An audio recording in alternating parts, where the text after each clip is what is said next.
Mais qu'est-ce que je viens de voir sur les réseaux? Flick aurait refusé Neymar. Encore et toujours des nouvelles farfelues. On est abonné au FC Barcelone à ces nouvelles qui sortent de nulle part. On ne sait pas qui pousse ce genre de rumeurs infondées, mais genre à 1000%. Le pire dans tout ça, c'est que certains Blaugrana tombent dans le panneau. Aujourd'hui, on nous a appris qu'apparemment Hansi Flick aurait refusé les services de Neymar. Il a tout simplement refusé un probable retour de Neymar du côté de la Catalogne. Durant cette vidéo actualité, hormis cette rumeur infondée, on parlera du dossier Chiesa qui se refroidit un peu ces dernières heures, ou encore les officialisations. Le Barça fonce aussi sur le défenseur de Leverkusen, Jonathan Tah, pour pallier aux absences niveau défensif. Entre les ventes et les blessures, le Barça est passé d'avoir un secteur défensif très bien fourni, très bien garni, à devoir recruter un défenseur dans les dernières minutes. Que vous le croyez ou pas, c'est comme ça que c'est en train de se passer. Je sais que c'est difficile à croire, c'est difficile à comprendre. On va tout de même se contenter de suivre la situation et ensuite donner notre avis une fois que tout ça sera terminé. Les Blaugrana, si vous souhaitez soutenir la chaîne, vous pouvez le faire avec un petit abonnement, un petit like, ça ferait extrêmement plaisir. Et pour ceux qui veulent se procurer des maillots de foot de très bonne qualité, c'est un sponsor qui me suit maintenant depuis des mois et des mois. Qualité assurée, prix imbattable, tout ça dans la description. Vous avez mon code promo, le lien du site, tout ce qu'il faut. Ceci dit, plongeons-nous dans la vidéo actualité. On commence par une excellente nouvelle dont je veux me débarrasser très rapidement. C'est l'officialisation de l'anglais qui est prêté à l'Atlético. J'ai vu la dernière fois que j'avais partagé comme quoi l'anglais partait du côté de l'Atlético.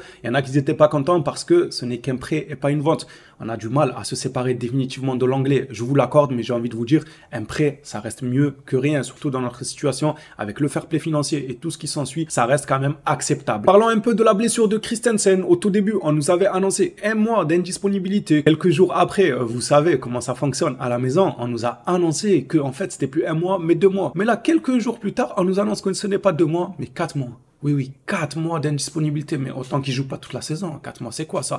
Victor Nayer rapporte que l'entourage de Christensen affirme qu'il sera de retour dans un mois, donc ce qui était annoncé au départ de sa blessure. Par contre, tandis que les rapports médicaux du Barça parlent d'une absence de 4 mois. Moi, je vais vous la faire simple, selon ma compréhension des choses. L'entourage du joueur, lui, annonce un mois d'indisponibilité tout simplement parce qu'ils n'ont pas l'air très chaud à l'idée d'opérer Christensen. Christensen, il traîne une vieille blessure qui le suit depuis des saisons maintenant, car il n'a toujours pas décidé de se faire opérer une bonne fois pour toutes. Franchement, je me mets à sa place, on ne peut pas savoir ce que les médecins lui ont dit sur cette fameuse opération. Peut-être qu'ils lui ont dit que tu perdras de la capacité physique, on ne peut pas savoir. Nous, comme ça, de l'extérieur, on ne peut pas savoir. Mais, par contre, pour moi, quand tu es un joueur professionnel, que tu t'engages pour un club qui te donne un certain montant en termes de salaire, tu te dois de faire le maximum pour être le moins blessé. Et là, pour le coup, faire le maximum, c'est te faire opérer. Parce que tu vas pas trimballer ta blessure depuis des saisons et nous rendre fous chaque saison à rechuter. Au bout d'un moment, le club ne te paye pas pour que tu rechutes et que tu pars en convalescence tranquille à siroter ton petit cocktail en vacances, sans entraînement, sans match, sans rien. C'est pas correct. Je me mets à la place de Christensen. Je peux comprendre qu'il ait des a priori sur cette fameuse opération, mais à la place du club aussi, on peut très bien comprendre que si demain il souhaite le vendre, eh ben ça m'étonnerait pas parce que le joueur doit se faire opérer. Et je pense que le quiproquo se trouve là. L'entourage du joueur dit qu'il reviendra dans un mois car dans leur tête, il ne fera pas d'opération. Par contre, les rapports médicaux, eux, annoncent 4 mois. La différence est assez colossale.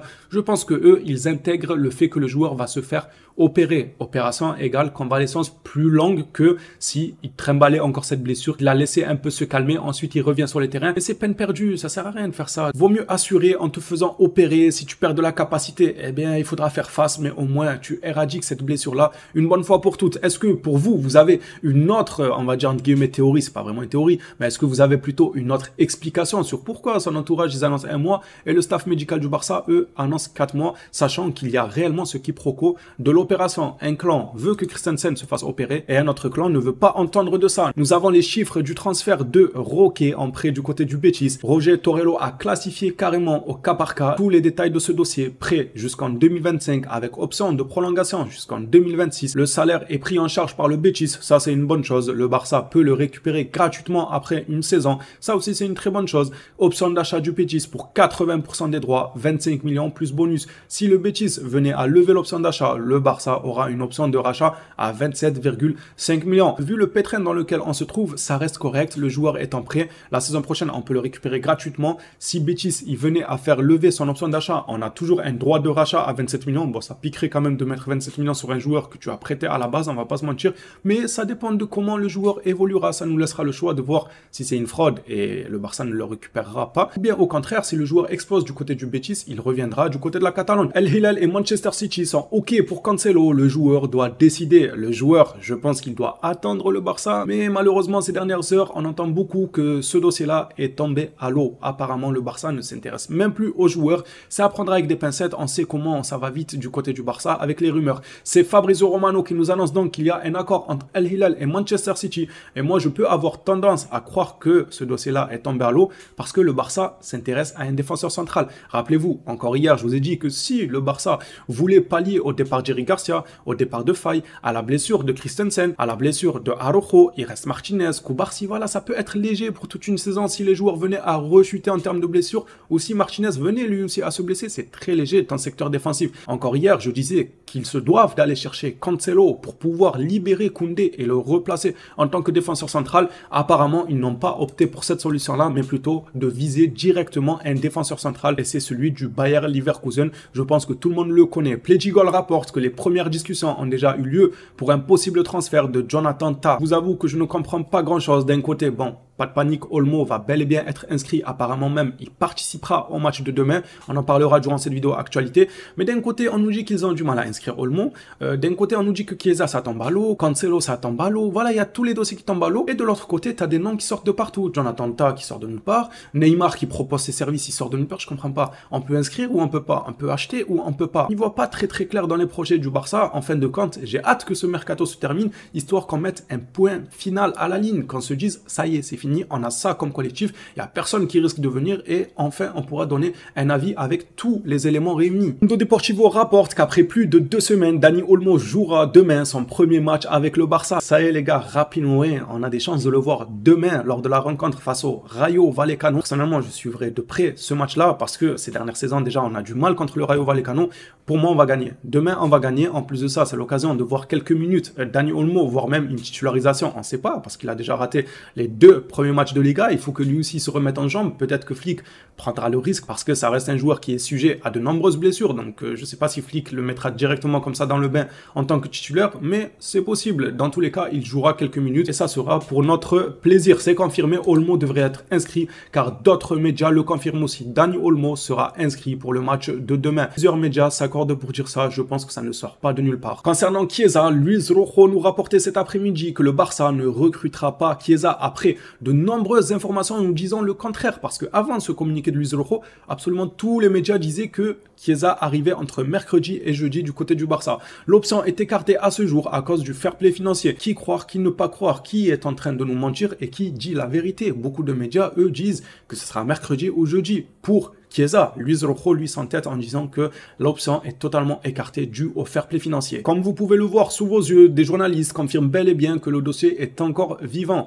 Chiesa veut aller à Barcelone. Il y a toujours des discussions entre le club et les représentants du joueur, mais tout dépend de la situation financière du Barça. La Juve et Chiesa attendent. Ils attendent le feu vert du Barça quand ils diront tout simplement qu'ils peuvent, ils sont en capacité d'inscrire Chiesa. Le joueur foncera au club. J'espère que ça se fera. Je tomberai de haut si ça se fait pas. Même si je ne serai pas forcément déçu à un pourcentage de fou furieux, mais il y aura quand même de la déception si ce dossier-là venait à échouer. Pour terminer cette vidéo actualité, on va se pencher sur cette rumeur-là. Moi, je pense que ça n'a pas existé, ça n'a jamais existé et ça n'existera jamais. Sport rapporte que Neymar s'est offert au Barça, mais Flick l'a exclu. Déjà, si ça s'avère être vrai, merci Monsieur Flick. Flick connaît le football. Flick le sait qu'avec sa manière de jouer, les gars, faut se rendre à l'évidence, il n'a plus les mêmes jambes qu'il avait à 25 ans. Déjà, vu son âge et encore, 32 ans, franchement, il a de quoi faire.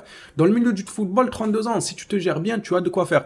Mais on le sait, entre vous et moi, il ne sait pas bien gérer, il ne sait pas bien manager tout ce temps, les gars, entre fêtes, soirées, problèmes à gauche, à droite, hygiène de vie plus que douteuse, il préfère faire des lives sur Twitch au lieu d'aller aux entraînements. On pourrait en dire des tonnes avec tout ce qui ne va pas sur ce joueur. Comme je le disais, moi pour moi, si ça s'avère être vrai, Flick connaît absolument le football, il connaît ça très bien en le refusant. Et de l'autre côté, est-ce que Neymar, il s'est offert au Barça avec un salaire à 8 millions bruts? Non, dites-nous, parce qu'on n'arrive pas à inscrire Rapinoe, on parle de Jonathan Tah, on parle de Chiesa, on a du mal financièrement. Vous croyez que Neymar, en fin de carrière, en tant que Brésilien, en tant que quelqu'un qui a tout plaqué de sa carrière sportive en privilégiant l'argent, vous pensez qu'en fin de carrière, là où il doit ramasser un maximum d'argent, comme il le fait du côté de l'Arabie Saoudite, vous pensez qu'il va revenir au Barça et jouer pour 8 millions bruts, ce qui fera en net 4-5 millions net. Allez, on va dire abusant, abusant. Le Barça va lui offrir 12-13 millions bruts, ce qui va retomber à 7-8 millions net. Vous pensez que Neymar va se contenter de ça? Alors qu'il peut toucher des millions, quasiment 1 milliard là-bas du côté de l'Arabie Saoudite?